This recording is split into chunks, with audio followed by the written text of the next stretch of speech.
¿Aburrido de los típicos podcasts de ciencia? Pues aquí tienes otro. Desde el Instituto de la Grasa, CSIC, Cucharadas de Ciencia, con Raquel Gómez Coca.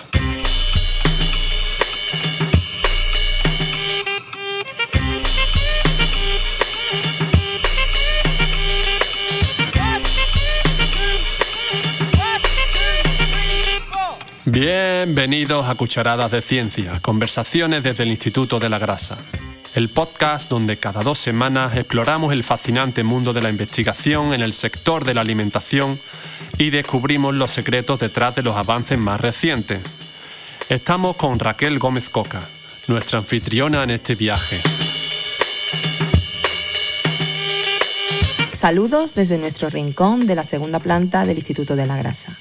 Este es un podcast protagonizado por todas aquellas personas que han tenido la generosidad de participar como ponentes en los seminarios quincenales que se imparten en nuestro centro y dedicado a todas aquellas personas, compañeros y compañeras, madres y padres, oyentes en general, que tienen la valentía de escuchar.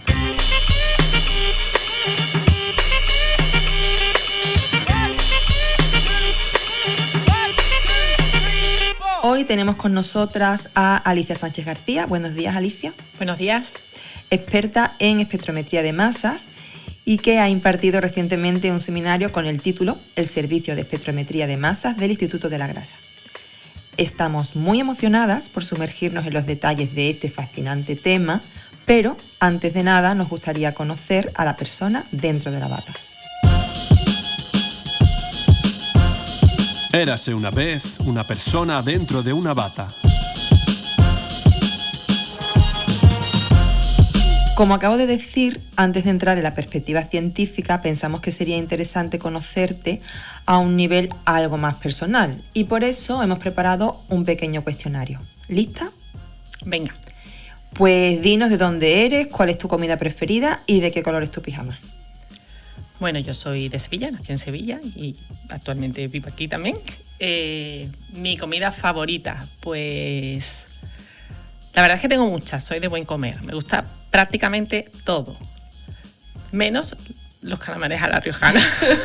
¿Hay una cosa más específica? Sí, los calamares guisados, dejémoslo ahí. Pero, por ejemplo, en verano, cuando tomo gazpacho, siempre digo, creo que me podría alimentar de esto el resto de mi vida. Así que hay comidas que me gustan especialmente. Vale. Y con respecto al pijama, pues no sé, tengo variedad, no tengo nada muy... Pero pijama, siempre. Pero pijama, bueno. ¿Y dónde has estudiado? Yo he estudiado aquí en la Universidad de Sevilla, estudié biología. Ah, vale. Y bueno, ¿cómo has llegado hasta aquí? Pues cuando acabé la carrera, como me gustaba la parte de investigación, una profesora me puso en contacto con un grupo de Cartuja, del Instituto de Biofísica Vegetal y Fotosíntesis. Eso, de Bioquímica Vegetal y Fotosíntesis. Bioquímica, Y bueno, cuando me entrevisté con el grupo de Luis Carlos Romero y Cecilia Gotor, me entrevisté con ellos y ellos me pusieron en contacto con José Manuel Martínez Rivas y finalmente pues solicité una beca aquí y así empecé aquí, así acabé aquí. Y bueno, ¿cómo llegaste al servicio de espectrometría de masa? Pues... para que la gente sepa cómo se llegan a estas cosas. ¿Qué hace una para llegar aquí? Más o menos. Bueno, pues una vez que acabé la carrera, como el área de investigación me llamaba la atención, una profesora me puso en contacto con un grupo del Instituto de Bioquímica Vegetal y Fotosíntesis. ¿De la Cartuja? De la Cartuja. Y bueno, y ellos son los que me pusieron en contacto con el grupo, particularmente con José Manuel Martínez Rivas y con su grupo, que hacía grupo con Manuel Mancha. Y es en ese grupo donde inicialmente pedimos una beca del año que me concedieron. Que es un grupo de aquí del Instituto de la Grasa. Un grupo de aquí del Instituto de la Grasa. Y bueno, y posteriormente me concedieron una beca FPI para hacer la tesis, aunque bueno, no la llegué a terminar nunca. Y de ahí pues nada, me contrataron como titular superior en el grupo de Rafael Garcés y Enrique Martínez Porce. Y estuve contratada mucho tiempo hasta que finalmente estabilicé y bueno, y Y hoy eres la persona que le salva la vida a todo el mundo cuando necesita saber cosas. De la dirección de ese momento, bueno, pues entré a formar parte del servicio de espectrometría de masa y actualmente pues soy la responsable de ese servicio. Eso. ¿Qué ahora nos cuentas? Bueno, entonces, pues ya nos has dicho, en otros centros de investigación, pues pasaste por la Cartuja. ¿Por la Cartuja llegaste a pasar? En la Cartuja he hecho algunos experimentos que no se podían llevar a cabo aquí, entonces estuve allí realizando algunos experimentos y después, durante una estancia predoctoral, estuve en la Universidad Sueca de Agricultura, en la SLU, vamos. ¿Dónde exactamente?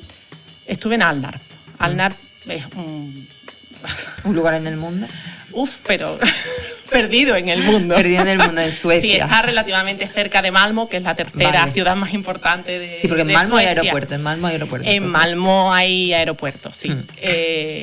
Y bueno, está como a media hora en autobús de ahí, pero es un lugar en medio de la nada. Bueno, que ibas para investigar, no tenías que tener vida social, ¿verdad? Bueno, nada, no había ni autobuses los fines de semana. Vale. En medio de la nada. Bueno, ¿y tú cambiarías ahora mismo, si tuvieras que cambiar dentro del instituto tu lugar de trabajo? Dirías, pues cambiaría el servicio de espectrometría de masa si te obligaran y me iría con tal grupo o a tal línea. O no, me voy. Actualmente no. Ya llevo unos cuantos años en el servicio de espectrometría de masa y bueno, pues ya te has hecho ahí y ya me he formado. Sí, pero ¿hay alguna línea de investigación que te llame más la atención? Porque tú ves de todo ahí en ese servicio. Sí, llega de todo. Y no sé, estamos un poco abiertos a lo que llega, no te sé decir si... O sea, que tú no tienes preferencias. Preferencias desde el punto de vista del servicio, no. Personalmente, bueno, siempre hay unas áreas que están por gustos personales, está entonces todo el tema que al final tiene una repercusión en salud o en nutrición, sí que me llaman como bióloga que soy. Vale. Cuando hablas de ciencia o hablas de tu trabajo, porque todo el mundo termina hablando de su trabajo en su entorno, ¿hay algo que no te gusta que te pregunten o alguna pregunta que tú dices, ya estamos con la preguntita? Me cuesta trabajo explicar con qué trabajo, los equipos con los que trabajo y qué es lo que hacen. Claro, es que es muy complicado. Es muy complicado, que la gente es algo muy sofisticado y es muy complicado trasladarlo a un nivel básico para que la gente lo entienda. ¿Y qué te preguntan? ¿En qué trabajas? Y al final lo que acabo diciendo es, analizo cosas. Y como hay un tema muy concreto, por ejemplo, analizamos compuestos alergénicos de productos de cuidados personales. Es decir, cuando tú lees la lista de ingredientes de una etiqueta de un gel de baño, las últimas palabritas que hay, que son el limoneno, linalol, esos compuestos son los compuestos alergénicos. Y bueno, pues al final acabas explicando un poco eso, te centras en una aplicación en concreto, pues para que entiendan lo que pero no le tienes manía, eso tú lo haces bien. Me cuesta trabajo explicarlo, creo que es difícil de entender los equipos con los que trabajamos. Sí, bueno. ¿Y hay algo que no te guste de tu trabajo? ¿O hay alguna parte que tú quitarías? Pues sí, pues que está la parte de la burocracia, por ejemplo, la redacción de informes, la parte más de escribir, más papeleo. ¿Y tú por qué crees que son necesarias las actividades de divulgación? Bueno, es una manera de devolver a la sociedad también lo que ha invertido en nosotros, ¿no? Al final, si la ciencia se queda aquí, en el Instituto de la Grasa, y no llega a la sociedad, pues no sirve de nada. El último escalón no lo comemos, ¿no? Bueno, ya finalmente, ¿qué piensas de la igualdad en el mundo científico? Bueno, pues cierto que se han hecho cosas, que se ha avanzado, tenemos igualdad a nivel de salario, pero creo que la mujer, por suerte o por desgracia, a lo largo de su vida, pues pasa por etapas que la apartan del trabajo, una baja, la maternidad o incluso Bueno, las tareas de conciliación siempre están más vinculadas a la mujer que al hombre, siempre por regla general. Y entonces eso pues, es tiempo que no se puede dedicar a la vida laboral o a tu trabajo por mucho que te guste. Algo tienes que sacrificar. O la vida familiar o la vida laboral. Y entonces, pues, en ese aspecto creo que no hay igualdad, que todavía debería de trabajarse más en ese área. Pues mira, yo he hablado hace poco con una compañera, pero he hablado con compañeras de forma recurrente. Todas me sacan el mismo tema y son personas muy implicadas en su trabajo, pero que me dicen que cuando están aquí se sienten que están descuidando a sus hijos y a su parte familiar, y cuando están en su parte familiar que siente que están descuidando la parte laboral y que no le dedican el tiempo suficiente. Pero solamente escucho ese comentario de las mujeres, de mis compañeras. No, nunca me ha venido ningún compañero a decirme: me está entrando ansiedad porque no puedo con la carga de trabajo y además tengo que entrar media hora tarde todos los días para dejar a mi hijo en el colegio. ¿Sabes? Bueno, pues pasa. Yo hago mi jornada laboral aquí, pero yo en mi casa no le puedo dedicar tiempo a leer. A lo mejor puntualmente sí, ¿no? Pero que por regla general no puedo dedicarme tiempo a leer, a escribir, no, porque mi vida personal ocupa demasiado tiempo y entonces pues están compartimentalizadas. Ese comentario siempre lo escucho de mujeres, nunca lo escucho de los hombres. Me encantaría escucharlo de las dos partes. O de las dos partes o no escucharlo de ninguna, porque eso significaría que hay un poco más de equilibrio. Pero de momento no, solamente me viene por la parte de hay ese de mis compañeras. Pero bueno, pues nada, quede dicho, a ver si en algún momento de nuestra vida esto cambia. El tema de hoy.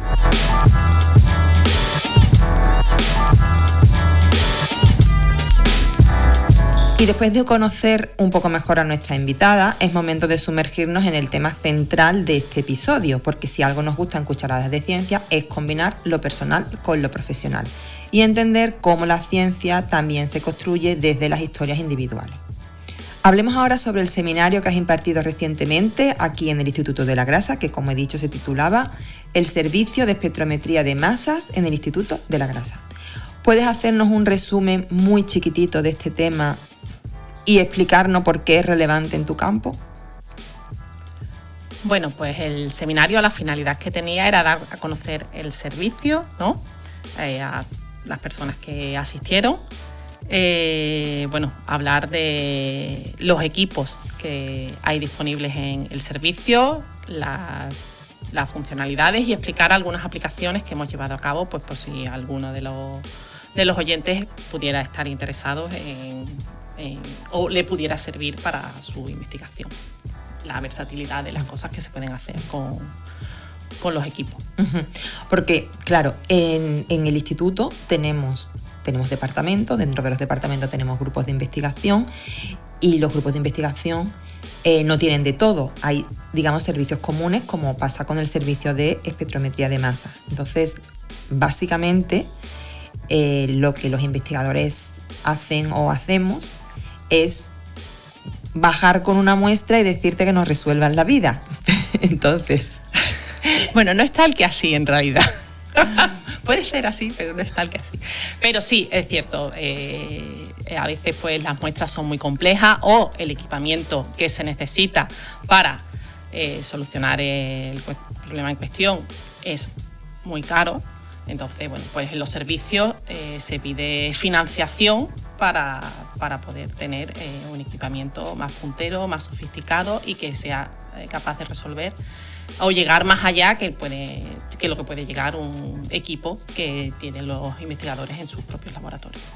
Entonces, bueno, en ese marco está la espectrometría de masa y dentro de la espectrometría de masa está la espectrometría de masa de alta resolución, que ya estamos hablando de equipos bastante caros. Y bueno, pues sí, el investigador o investigadora baja con su muestra y te pide, ¿qué te pide? O sea, vamos a volver un momento atrás. Son equipos muy caros, son equipos muy complejos, equipos de alta resolución, es decir, que ven vamos muchísimo más de lo que veríamos con equipos de análisis cromatógrafos al uso, y por eso no pueden estar en grupos de investigación individuales. Entonces tenemos los comunes en el centro, que son de los que tú eres responsable. Y entonces estamos hablando, eso es, de espectrometría de masas. Entonces te bajamos la muestra y te decimos lo que queremos ver, o tú nos dices qué. No, generalmente hay que dar unas pistas de lo que se quiere ver. Porque, bueno, tú tienes que saber que tienes que buscar el compuesto que queremos buscar, más o menos te lo decimos.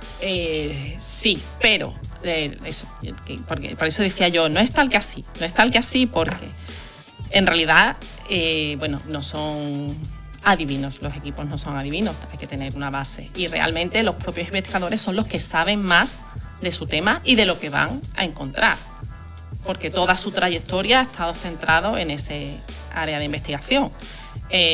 Por tanto, a nosotros nos llega muestra de una variedad increíble y nosotros no podemos saber tanto de todo, a veces de casi nada. Entonces, es muy difícil que nosotros mantenemos los equipos, los limpiamos. ¿Lo sabéis utilizar?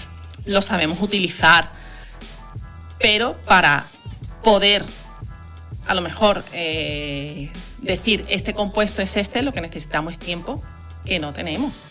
Porque a continuación viene otro usuario que quiere analizar otras muestras completamente diferentes. Entonces, esa parte del trabajo con ayuda del servicio de saber qué hay, eso generalmente lo hace cada investigador. Entonces, el investigador o la investigadora baja con su muestra, te explica todo lo que pueda, tú decides en qué equipo hay que analizarla, porque hay muchos equipos con distinto poder de resolución, ¿no? Sí. Entonces tú decides, ¿no? Tú eres la que sabe. Bueno, y con distintas características. Y con características muy distintas. Masa, líquido, masa, en fin, que hay... Sí. Hay de lo más básico, entendiendo como básico algo muy sofisticado, hasta lo hiper mega sofisticado. Sí. El investigador puede saber o tener una idea, pero tú eres la que lo Claro, da. hay investigadores que tienen idea y que saben lo que quieren, que tienen las ideas muy claras y saben lo que quieren y saben lo que quieren buscar, y hay investigadores que pues no tienen mucha idea de espectrometría de masa y quieren o quieren identificar algo que al final no se puede identificar, porque bueno, son equipos muy sofisticados, muy caros, pero que tienen un límite. Efectivamente, tienen un límite. A veces, si no sabes lo que quieres buscar, pues tampoco sabemos cómo buscarlo. O sea, análisis no dirigido no... Sí, se pueden hacer análisis no dirigido, pero te quiero decir que hay una limitación en las técnicas que se aplican porque lo que está claro es que nuestros compuestos se tienen que ionizar. Entonces, compuestos que no se ionizan, porque tú lo que ves al final son una serie de picos, que son los iones que se han producido en el equipo, ¿no? Y bueno, si el compuesto no se ioniza, no lo vemos. Entonces, bueno, hay una serie de características que tienen que cumplir los... A lo mejor hay que afinar más o la preparación de la muestra. En la fase preparativa, claro. No, en principio no la hacemos nosotros. Claro. Si la muestra tiene mucha matriz o está muy sucia, sí, pues los compuestos no se ven, claro, se enmascaran. Sí. Entonces, que todo es más... Sí, yo sé que no es tan simple como a lo mejor Sí, yo entiendo que no sea tan simple, pero una vez que tú has apuntado a eso ya, la persona baja, te explica todo lo que quiere buscar o quiere confirmar, y tú dices, pues, puede traer ideas claras o no, y tú lo asesoras, le dices, venga, pues esto lo vamos a analizar con este equipo. Y luego tienes un resultado que es un resultado cromatográfico, vamos a decir, que eso hay que traducirlo. Sí. ¿La persona tiene que saber utilizar el software para poder interpretar eso, o tú lo haces o le ayudas, o cómo Nosotros va? le enseñamos a utilizar el software, ¿vale? Y bueno, y le ayudamos si es necesario, a interpretarlo, pero como ya te digo, los investigadoras son los que más saben de su área y los que más saben de sus compuestos. Y nosotros no llegamos a ese conocimiento, nos falta vida para... Claro, no podéis dedicar a investigar en el grupo que sea, porque eso sería como voy a trabajar X tiempo en este grupo para resolver la historia. Entonces, bueno, sí, asesoramos y orientamos, enseñamos para el manejo del software, pero en última instancia es el investigador el que tiene que pelearse con esos ficheros para obtener los mayores datos posibles. Sí es cierto que tenemos,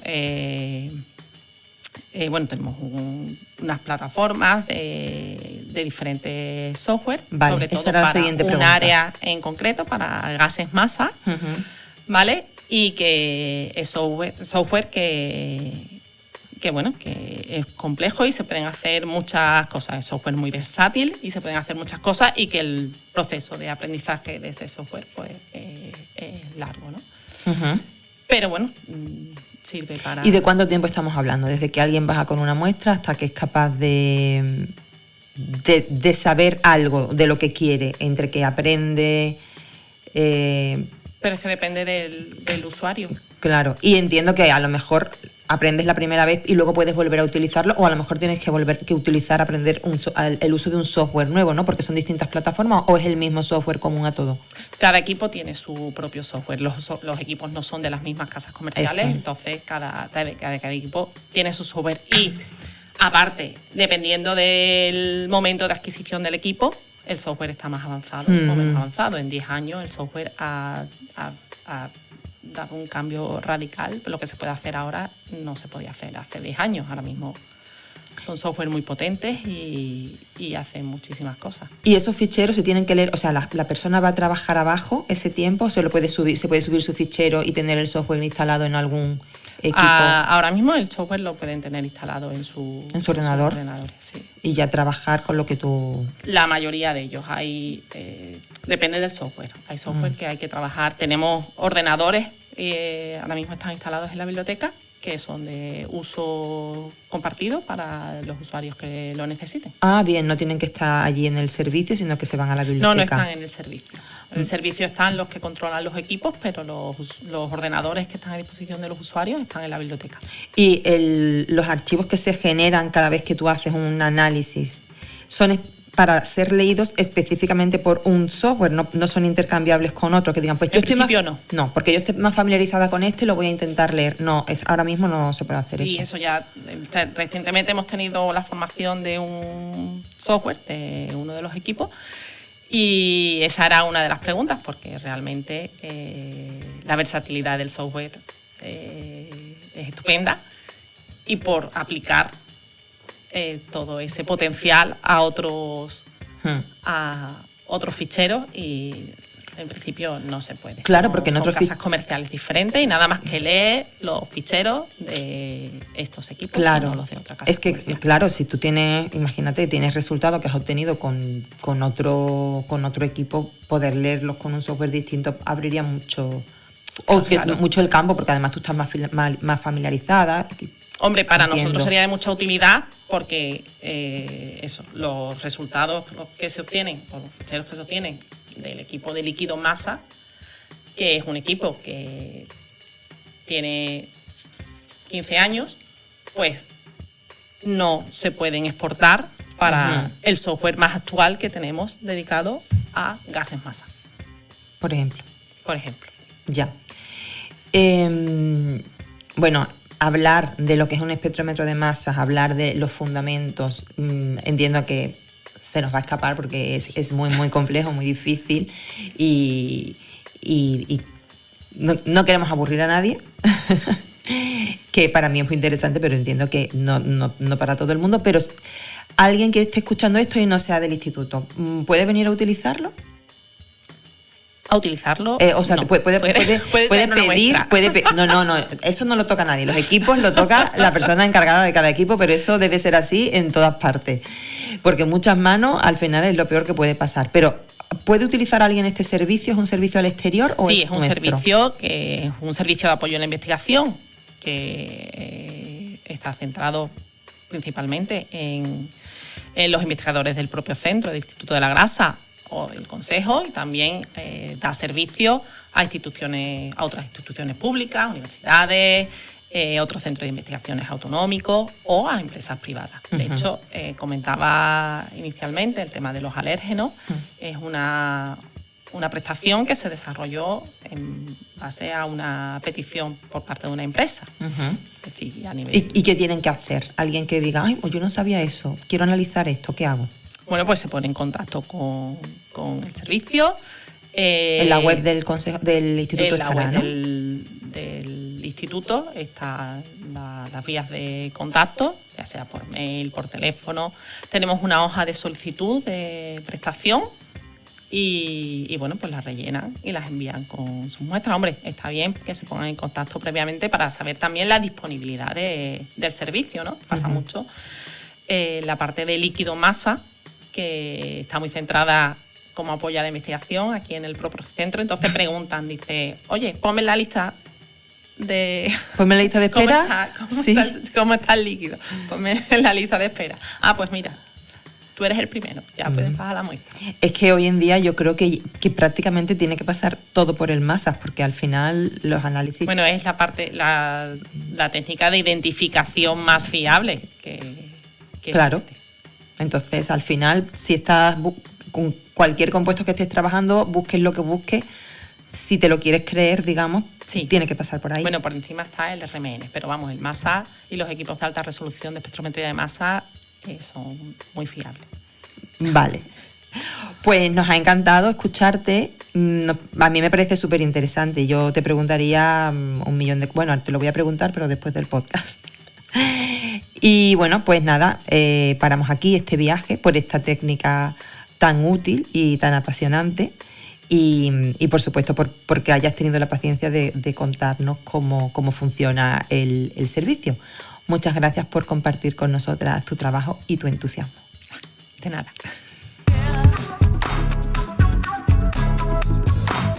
A contratiempo.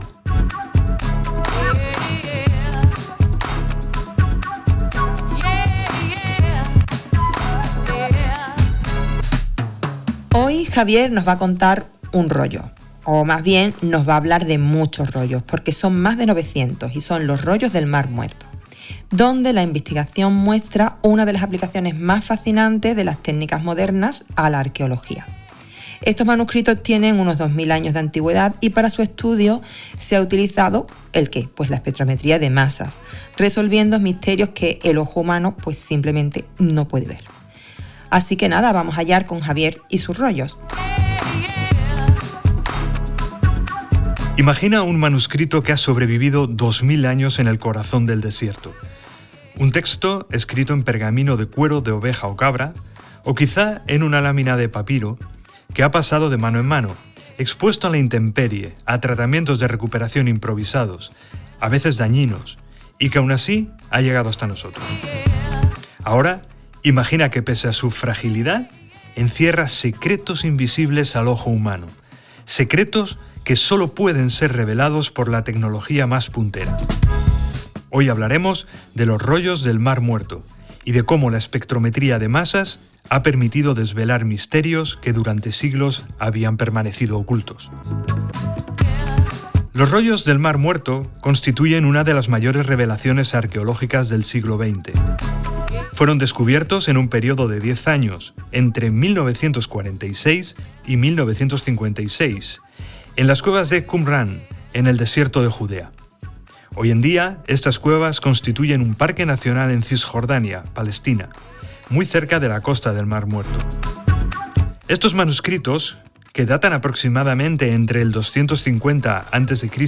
y el 68 después de Cristo, contienen algunos de los textos más antiguos de la tradición hebrea y han iluminado episodios esenciales de la historia del judaísmo y los albores del cristianismo.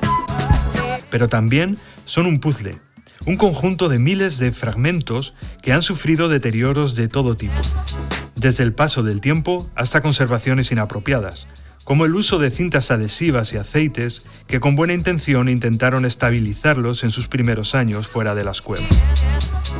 Los textos no solo están deteriorados, sino que están escritos en diferentes lenguas y dialectos, principalmente en hebreo, pero también en arameo, nabateo, griego y árabe.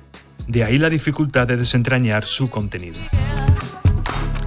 Desde su descubrimiento, la ciencia ha ido sumándose progresivamente a su estudio. Una de las primeras grandes revoluciones tecnológicas aplicadas a los manuscritos fue el uso del radiocarbono en 1950, que permitió confirmar dataciones y ajustar cronologías. Mucho más recientemente, en 2025, se realizaron pruebas de radiocarbono en 30 rollos empleando un modelo de inteligencia artificial llamado ENOC, que dio como resultado una datación mucho más precisa. Pero los mayores avances en el análisis de los rollos se consiguieron a partir de la década de 1990 con el empleo de la espectrometría de masas, que era capaz de trabajar con cantidades minúsculas de muestra.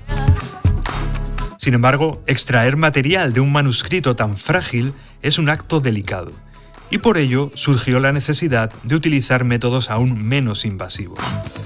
Aquí entra en juego una de las técnicas más fascinantes de las últimas décadas, la espectrometría de masas de análisis directo en tiempo real, más conocida como DART-MS. Esta tecnología, aplicada a los rollos del Mar Muerto, permite analizar los compuestos químicos presentes en su superficie sin dañarlos y sin necesidad de extraer fragmentos. Es decir, por primera vez, los investigadores podían desentrañar qué sustancias habían sido aplicadas a los manuscritos, aceites, adhesivos, tratamientos de conservación antiguos, sin alterar ni un milímetro sus delicadas fibras. Gracias a este tipo de análisis, los científicos han podido entender mejor los efectos de intervenciones realizadas décadas atrás, algunas bien intencionadas pero perjudiciales. Por ejemplo, se utilizó aceite de ricino para oscurecer las letras y hacerlas más legibles. Pero estas sustancias no solo modificaban la apariencia del manuscrito, sino que interferían en las posteriores dataciones por radiocarbono. Las herramientas modernas, incluyendo la espectrometría de masas, han permitido identificar estos compuestos y contextualizar sus efectos sobre los resultados previos, refinando así la interpretación histórica y material de los textos.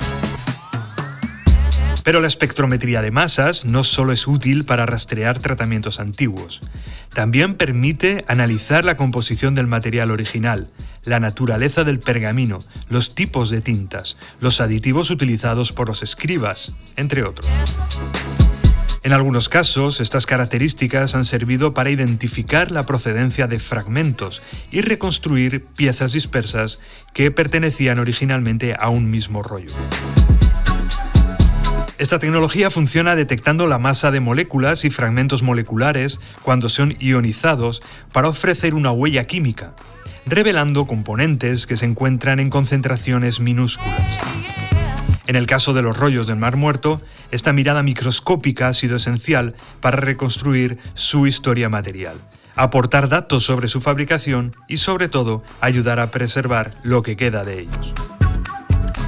Además del DART-MS, otras técnicas modernas se han sumado a este esfuerzo, como la imagen multiespectral por LED, que analiza la luz reflejada por el pergamino y permite detectar cambios invisibles a simple vista, alertando del deterioro antes de que sea perceptible y facilitando intervenciones preventivas. Mediante esta técnica se llegaron a encontrar en el pergamino incrustaciones calcáreas debidas a un calentamiento en un horno, aunque no se pudo precisar cuándo ocurrió. Aunque esta técnica no es espectrometría de masas, forma parte del mismo impulso por aplicar la ciencia de vanguardia a la conservación de los manuscritos. La suma de estas tecnologías representa un salto cualitativo. Ya no se depende solo del análisis visual ni del juicio del especialista en paleografía. Ahora es posible estudiar el soporte, los pigmentos y los tratamientos a nivel molecular. Esto abre nuevos caminos para responder a preguntas tan diversas como ¿cómo se fabricaban los pergaminos en distintas comunidades?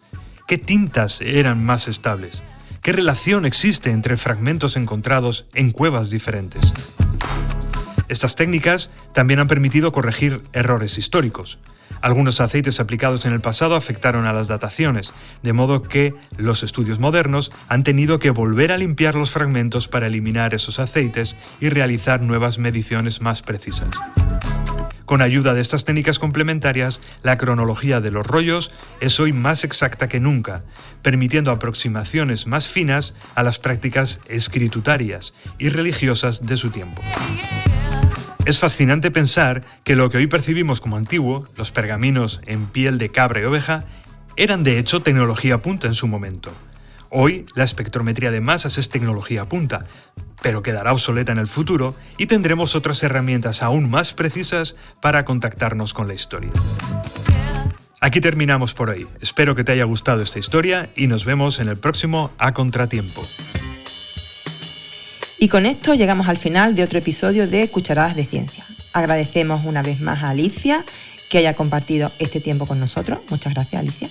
A vosotros, qué placer. Y una vez más se despide el equipo titular formado por Javier Sánchez Perona en nuestra sección A Contratiempo, Juan Manuel Espinosa Cabello en las locuciones y la parte técnica y para todo lo demás, yo misma, Raquel Gómez Coca.